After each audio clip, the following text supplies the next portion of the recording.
तो हेलो, आज हम लोग पढ़ने वाले हैं tabular presentation of class 11 statics का। तो सबसे पहले हम लोग टेबुलर प्रेजेंटेशन का मतलब समझते हैं कि क्या होता है। Tabular presentation is a numerical data which can be present into row and column, यानी कि किसी भी डेटा को जब न्यूमेरिकल फॉर्म में कन्वर्ट किया जाता है in the form of row and column तो वो टेबुलर प्रेजेंटेशन होता है। ये जो है डेटा को कलेक्ट करता है मैक्सिमम इंफॉर्मेशन से मिनिमम इंफॉर्मेशन में, ज़्यादा से ज़्यादा इंफॉर्मेशन को ये मिनिमम में कन्वर्ट कर देता है। फिर इसके ऑब्जेक्टिव्स को देखते हैं कि ऑब्जेक्टिव क्या होता है। तो फर्स्ट ऑब्जेक्टिव है to simplify complex data into simple data. ये कॉम्प्लेक्स डेटा को सिंपल में कन्वर्ट करता है। सेकेंड, इकोनोमाइज स्पेस को बचाता है, ज़्यादा से ज़्यादा इंफॉर्मेशन को कम से कम में रिप्रेजेंट करता है। टू फैसिलिटेट कंपैरिजन, ये दो या दो से ज़्यादा के बीच में कंपैरिजन शो करता है। फिर उसके बाद आता है टू फैसिलिटेट स्टैटिकल एनालिसिस, ये जो है न्यूमेरिकल डेटा से या नंबर्स को ज़्यादा से ज़्यादा एनालाइज करने में हेल्प करता है। फिर पार्ट्स ऑफ द टेबल को देखते हैं कि टेबल बनाने के लिए किन किन चीज़ों का यूज़ किया जाता है। तो सबसे पहले आता है टेबल नंबर। टेबल नंबर हो सकता है 1, 2, 3। इससे इजी हो आइडेंटिफाई करने में कि ये टेबल कहाँ पे अवेलेबल है। फिर उसके बाद टाइटल, टेबल का टाइटल क्या है। तो फर्स्ट, टेबल का टाइटल जो होता है यह 5 से 6 वर्ड्स में आराम से हो जाता है। ये बताता है कि शॉर्ट फॉर्म में कि टेबल एक्चुअली कहना क्या चाहता है। फिर आता है कैप्शन एंड कॉलम हेडिंग।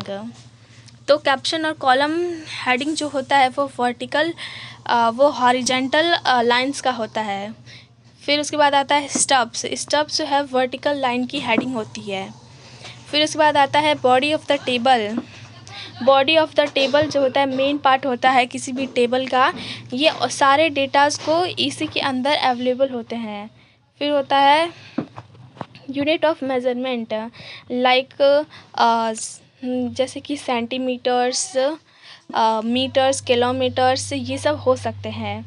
इनसे आइडेंटिफाई करना बहुत इजी होता है अगर किसी भी कोई भी पढ़ रहा है तो। फिर आता है हेड नोट। हेड नोट में या ये पहले तो ये ऑप्शनल होता है, आप चाहें तो इसे कर सकते हैं, नहीं चाहें तो नहीं।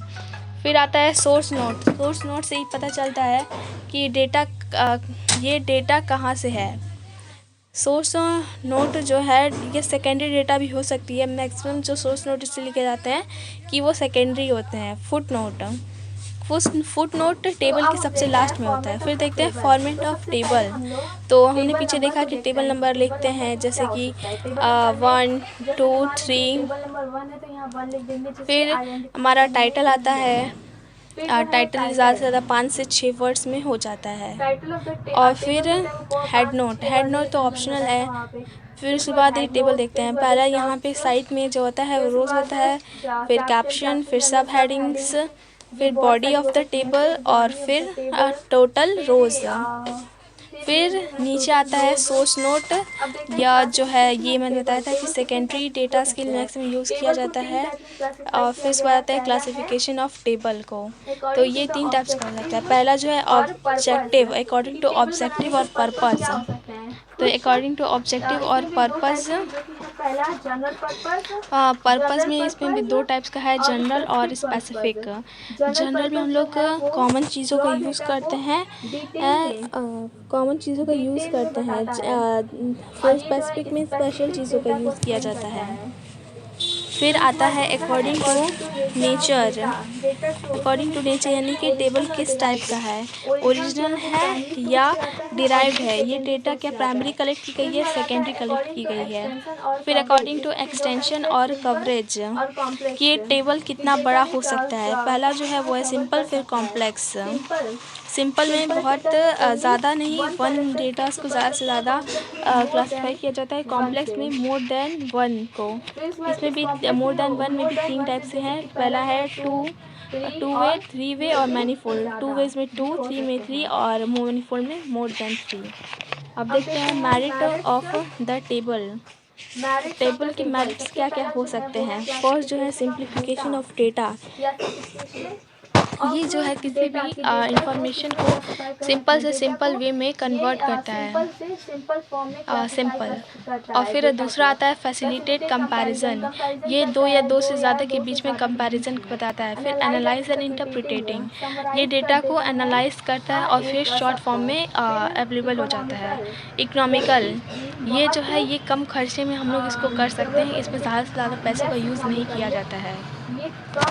फिर आता है प्रोवाइड रेफरेंस, ये जो है रेफरेंस प्रोवाइड करता है कि कहाँ से ये डाटा आई है, यानी कि सोर्स क्या है इस डेटा का। So thank you, I hope you can understand. Like and subscribe.